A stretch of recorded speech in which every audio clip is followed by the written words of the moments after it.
So, anyway.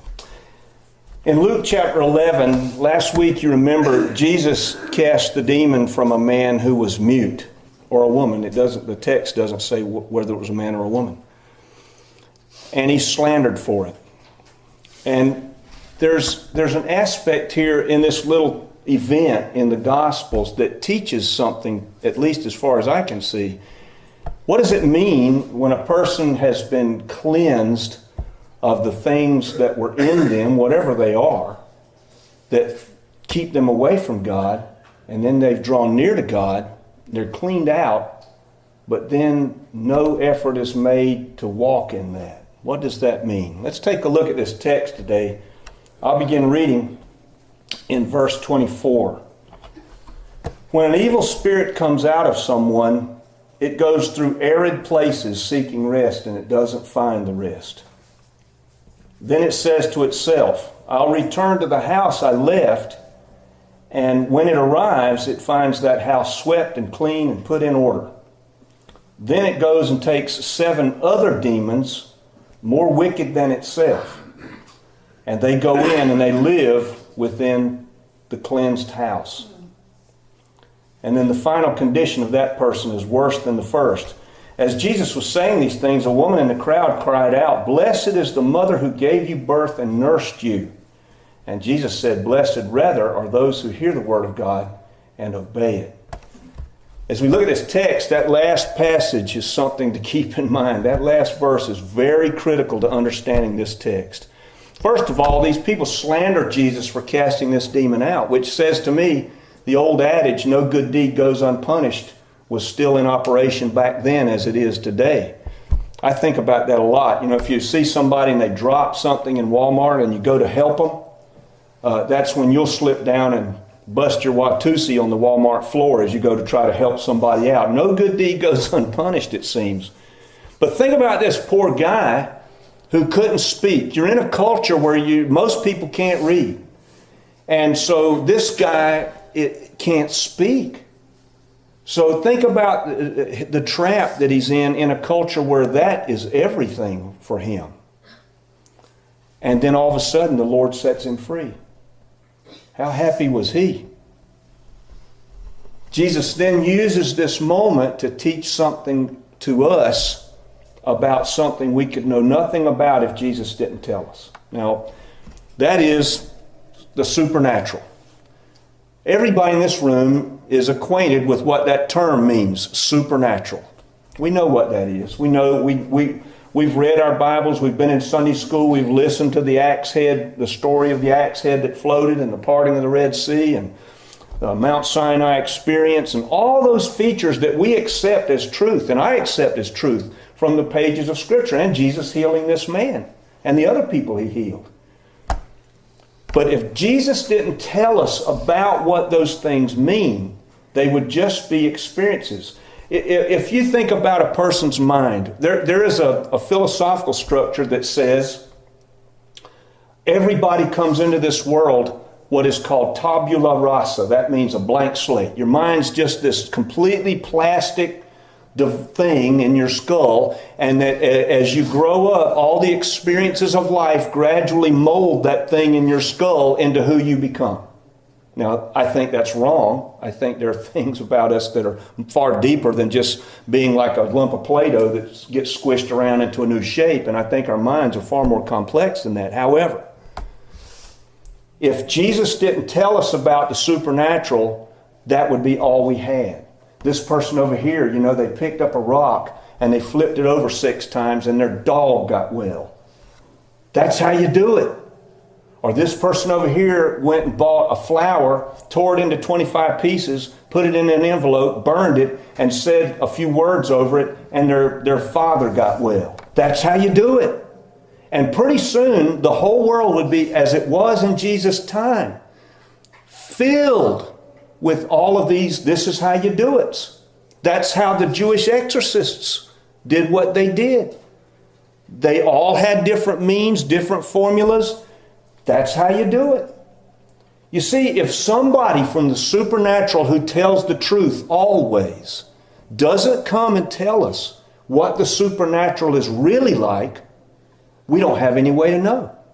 There is no way that a person can take the bazillions of experiences that people have in the supernatural realm and tell us anything true about it at all that we can count upon. Might work, might not. But when Jesus tells us something about the supernatural, we're talking about the maker of the supernatural. And so when he tells us something, we can count upon it. Jesus had knowledge that nobody else had. I think about it every time I go to type on this thing. You know, if you operate a computer and you hit the letter J on your keyboard, that computer doesn't know what a J is. It goes through all kinds of machinations in there because of the software and the operating system to take your finger punch on that key and turn it into an image on the screen. And the operation between the key punch and the image is mind-boggling. That's the same way with the supernatural. Somebody has to know how these things work. Somebody has to know how the supernatural works, and we've got to have confidence that that person can tell us the truth about it, or we don't know what we're talking about. And we don't know what we're doing, and we don't know what dangers there might be therein. Jesus is teaching us something here too that's not just supernaturally important, but it's practically important as well. If a person is filled by God, they're filled. If a person is filled by God and fails to practice in that infilling, what does that mean? I remember talking to some people about the 12-step program, Alcoholics Anonymous. You may be aware of this, I don't know. It was started by a guy named Bill Wilson. Now, Bill Wilson was a student of a man named Franklin Buckman, who was a Lutheran pastor who started something called the Oxford Group. And the Oxford Group was literally a place of almost like a 12-step program. Bill Wilson and his friend crafted the 12-step program after coming out of being students of Franklin Buckman, the pastor. And that's why when you go to AA, one of the first things that has to happen is a person has to surrender to God that they can't get themselves out of what they're in. You see, there's got to be a recognition in people that when we come to the supernatural anything, we are helpless. And there's got to be a recognition that when we come to God, it becomes incumbent upon us then to practice once we're cleaned out. Once God does His work in us, that's not the end of the process. We've got a responsibility, and that is to do something of a practical nature that maintains us in the discipline and maintains us in the cleanliness that we've experienced. I mean, just think. A person can find success on the earth and yet be a total failure before God, right? I mean, a person can find themselves, let's say that a person goes to a counselor and they get set free from drug addiction. Awesome. And sometimes it sticks. But then that person's whole life passes by, and if there's no sense of my life is more than what life is here, they're going to stand in front of God one day and He's going to say, I don't know who you are. That's an awfully final thing to think about. You see, once we become born again, it's like a brand new life starting. And there are things that life should be. Henry Nguyen, you may not know who that is. Henri Nguyen is actually the way you would say that. Henri was a teacher at Yale and at Harvard. And this guy is a brain. You don't get to be a PhD professor at Yale and Harvard unless you're pretty smart.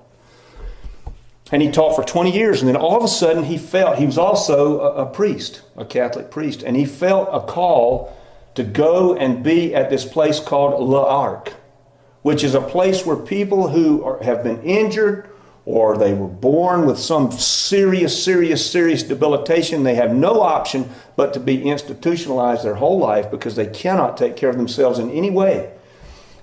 He wanted to go, and he felt called to be the pastor, the chaplain, and the director of that place. And he went there, and he said what struck him first was nobody in that audience. He said, I would go there and get ready to preach, and there would be people in the chairs looking at the ceiling. Most people had to be brought in. They couldn't come on their own. He said somebody would be sitting over here and drooling while he's preaching. Somebody over here would just be unconscious. Another person over here would be mumbling. He said they didn't know about who I was. They didn't know anything about my academic accolades. They didn't care, and it wouldn't have mattered if I'd have told them anyway.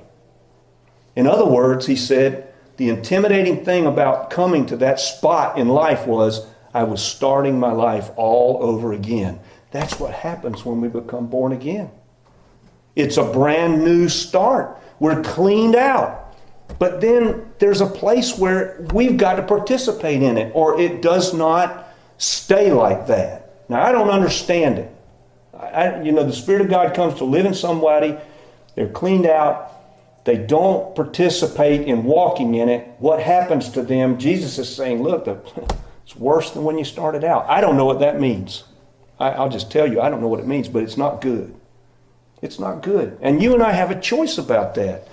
Paul says in Romans chapter 12, to present ourselves as a living sacrifice before God. This is our acceptable spiritual worship.